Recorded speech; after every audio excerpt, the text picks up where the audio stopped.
বড় মেসেজ, এই পঞ্চগড়ের জমিনে যেটা ইতিহাস, যেটা আর কখনো এই পঞ্চগড়ের মানুষ দেখে নাই, দেবীগঞ্জের জমিনে আমরা একটা জুলুসের আয়োজন করেছি ইতিমধ্যে। আগামী শনিবার সকাল 9টায় আমাদের র্যালি বাহির হবে। আমরা এবার সম্ভাব্য অনুমান করতেছি মোটামুটি 10 থেকে 15,000 মানুষের সমাগম হবে। আলহামদুলিল্লাহ।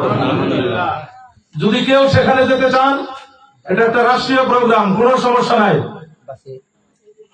সরকারি ভাবে সেনাবাহিনী, বাংলাদেশ সেনাবাহিনী আমাদেরকে পারমিশন দিয়েছেন, নির্বাহী অফিসার টিওনো স্যার পারমিশন দিয়েছেন, থানা থেকে আমাদের পারমিশন হয়ে গেছে, রিসিভ কপি আমরা গ্রহণ করেছি এবং সব আমরা দেবীগঞ্জের গ্রহণযোগ্য জায়গাগুলি প্রদক্ষিণ করে আমরা দেবীগঞ্জ বাজারে দেবদারু তলায় যেখানে সরকারি সব প্রোগ্রাম হয় সেখানে আমরা মিলাদ, কিয়াম, বক্তব্য, দেশ বরেণ্য উলামায়ে একরাম আহলে সুন্নাত ওয়াল জামাতের আলিমগণ সেখানে উপস্থিত থাকবেন এবং পরিশেষে আমরা মুনাজাতের মাধ্যমে দেশের সার্বিক অবস্থার জন্য দোয়ার মাধ্যমে আমরা আমাদের অনুষ্ঠান ঈদে মিলাদুন নবীর অনুষ্ঠান শেষ করব।